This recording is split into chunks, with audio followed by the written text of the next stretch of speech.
अगर आज मुझसे पूछा जाए कि मेरी लाइफ कब बदली, तो मैं साफ-साफ एक पल को याद कर सकता हूँ।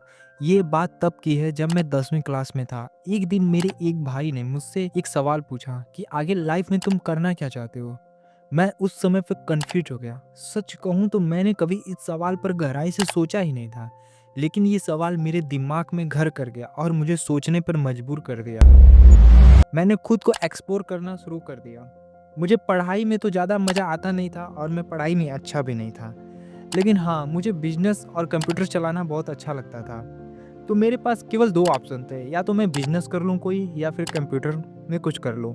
तो मैंने सबसे पहले बिज़नेस ट्राई करने का सोचा और मैंने अपने एक दोस्त के साथ एक स्टार्टअप पर काम किया, पर हम लोग उसमें फ़ेल हो गए और हमने वो बिज़नेस वहीं पर बंद कर दिया। अब मेरे पास सिर्फ़ एक ही रास्ता बचा था, वो था कंप्यूटर।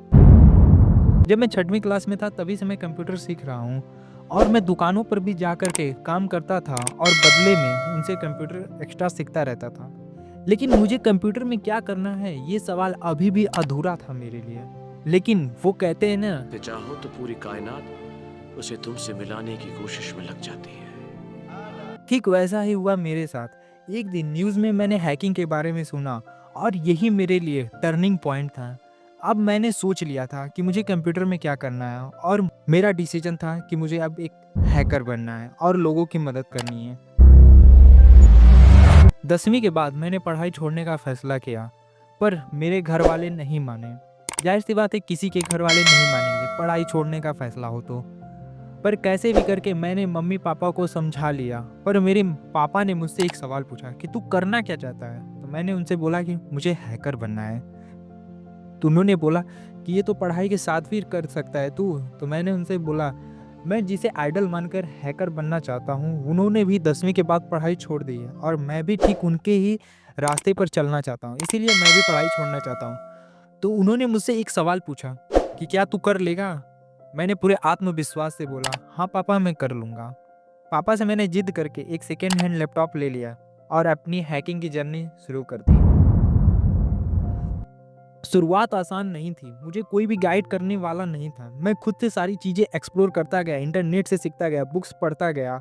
कोविड के टाइम पे मैंने अपना सीएच कंप्लीट किया और लोगों को मैं हैकिंग सिखाने भी लगा। धीरे-धीरे मुझे चीज़ें सारी आसान लगने लगी, लेकिन ज़िंदगी इतनी आसान नहीं होती है, ये मुझे अभी ज़िंदगी बताने वाली थी। मुझे आज भी वो दिन याद है, 22 फरवरी 2022 को, जब मैं पंजाब के जालंधर में था। अचानक से मेरी तबीयत खराब हो गई और मेरे बाएं पैर ने काम करना बंद कर दिया और मेरा दिमाग भी अच्छे से काम नहीं कर रहा। मैं जैसे तैसे करके घर पे वापस आया और फिर मुझे बाहर निकलने में पूरे 2 साल लग गए। आज जब भी मैं पीछे मुड़कर देखता हूँ तो मुझे अपनी कई गलतियाँ समझ में आती हैं। मैं बहुत सारी चीज़ें एक साथ करने की कोशिश करता रहता था, जैसे hacking, business, YouTube, part time jobs, बहुत सारी चीज़ें हर जगह हाथ पाँव मारता था। लेकिन फोकस की कमी की वजह से मैं किसी भी चीज़ में पूरी तरह से सफल नहीं हो पाया और आज मैं ज़ीरो हूँ। मैंने सीखा है कि अगर मैं तब सिर्फ एक ही चीज़ पर फोकस करता तो आज बहुत आगे होता। अब मैं अपनी गलतियाँ सुधार रहा हूँ। लाइफ में फिर से कमबैक करने के लिए पूरी तरह से तैयार हूँ। यही वजह है कि मैं ये वीडियो बना रहा हूँ, ताकि आप मेरी तरह ये गलतियाँ ना करें। एक टाइम पे सिर्फ एक ही काम करें और उसमें पूरी जान लगा दें। 10 जगह हाथ पाँव ना मारें। अगर आपको पता नहीं है कि लाइफ में क्या करना है, तो बस कोई एक चीज़ शुरू कर दो। अगर उसमें मज़ा आए और उससे पैसे कमाने का मौका मिले, तो उसे मास्टर करते जाओ और उसमें आगे बढ़ते जाओ। और अगर आपकी लाइफ में कोई भी ऐसा भाई नहीं है जो आपसे पूछिए कि आगे क्या करना है, तो समझ जाओ कि आज मैं वो भाई हूँ। आपसे मैं पूछ रहा हूँ कि आगे आपको लाइफ में क्या करना है? आपको पता है कि आपका गोल क्या है?